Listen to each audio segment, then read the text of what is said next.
जय श्री गणेशाय नमः। धर्म कर्म जीवन में आप सभी का स्वागत है। भगवान गणेश जी आप सभी की मनोकामनाएं पूरी करें और सकट चौथ का व्रत रखने वाली सभी माताओं और बहनों पर विनायक जी की कृपा सदा बनी रहे। भगवान गणपति जी आपके संतान को आरोग्यता एवं लंबी उम्र प्रदान करें। जैसा कि आप सभी जानते हैं कि माघ मास में कृष्ण पक्ष की चतुर्थी तिथि को सकट चौथ के रूप में मनाया जाता है। इसे संकष्टी चतुर्थी, माघी चौथ और तिलकुटा चौथ भी कहा जाता है।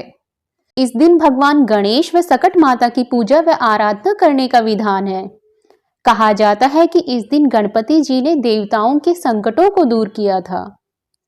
सकट चौथ के दिन माताएं अपनी संतान के लिए निर्जला व्रत रखती हैं और उनकी लंबी उम्र की कामना करती हैं। इस दिन प्रसाद में तिलकुटा बनाने की परंपरा काफी समय से चली आ रही है, इसलिए इसे तिलकुटा चौथ भी कहा जाता है। लेकिन क्या आप जानते हैं कि सकट चौथ पर तिल से बनी चीजों का सेवन क्यों किया जाता है और तिलकुटा ही प्रसाद के रूप में भगवान श्री गणेश जी को क्यों चढ़ाते हैं? तो चलिए आज हम इस बारे में बात करते हैं। लेकिन अगर अभी तक आपने चैनल को सब्सक्राइब नहीं किया है तो चैनल को सब्सक्राइब करें और नोटिफिकेशन बेल को जरूर दबाएं। तो चलिए अब हम बात करते हैं सकट चौथ पर तिलकुटा बनाने की परंपरा के बारे में। सकट चौथ को लेकर अलग अलग राज्यों में अलग अलग प्रकार की मान्यताएं प्रचलित हैं। माघ मास में तिल का विशेष महत्व है और भगवान गणेश जी को भी तिलकुटा यानी तिल के लड्डू अति प्रिय हैं। इसीलिए सकट चौथ के दिन विनायक जी को तिल के लड्डू का भोग लगाया जाता है और प्रसाद के रूप में तिलकुटा ही बांटा जाता है। सकट चौथ में व्रत करने वाली महिलाएं भगवान गणेश जी के लिए गुड़ और तिल से तिलकुटा बनाकर भोग लगाती हैं। इस प्रकार गणेश भगवान को तिल चढ़ाने या तिल का भोग लगाने से गणेश भगवान प्रसन्न होते हैं, क्योंकि गणेश भगवान को तिल के लड्डू बहुत पसंद है। इस वजह से तिल का भोग लगाने से प्रसन्न होकर भगवान गणेश उनके घर की गरीबी और संकटों को दूर कर देते हैं।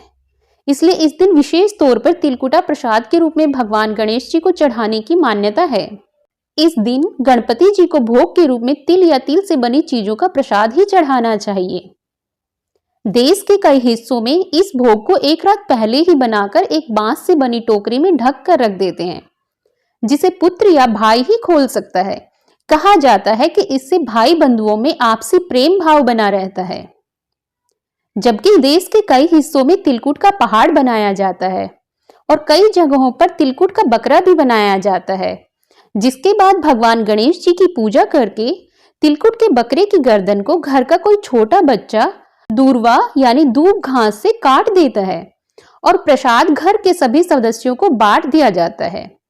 ऐसी मान्यता है कि पहले बलि की परंपरा थी और उसी के प्रतीक रूप में तिलकुट का बकरा बनाकर दूर्वा घास से उसके गर्दन काट दी जाती है और यह बलि की परंपरा भी पूरी हो जाती है।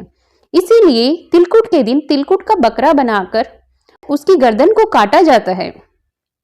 लेकिन इसके अलावा देश के कई हिस्सों में तिल को भूनकर गुड़ के साथ कूटकर भगवान को भोग लगाया जाता है और इसी को प्रसाद के रूप में भी खाया जाता है। और कई जगहों पर तिल के लड्डू भी बनाए जाते हैं और भगवान को भोग लगाया जाता है। इससे भगवान गणेश जी प्रसन्न होकर उनके संकट हार लेते हैं और उनकी सभी मनोकामनाएं पूरी करते हैं। इस धार्मिक मान्यता के अलावा माघ मास में तिल खाने का वैज्ञानिक कारण भी है। माघ मास का महीना ठंड का महीना होता है और तिल की तासीर गर्म होती है, इसलिए सर्दी में तिल का सेवन करने से हमारे शरीर में आरोग्यता का संचार होता है, शरीर कई बीमारियों से बच जाता है।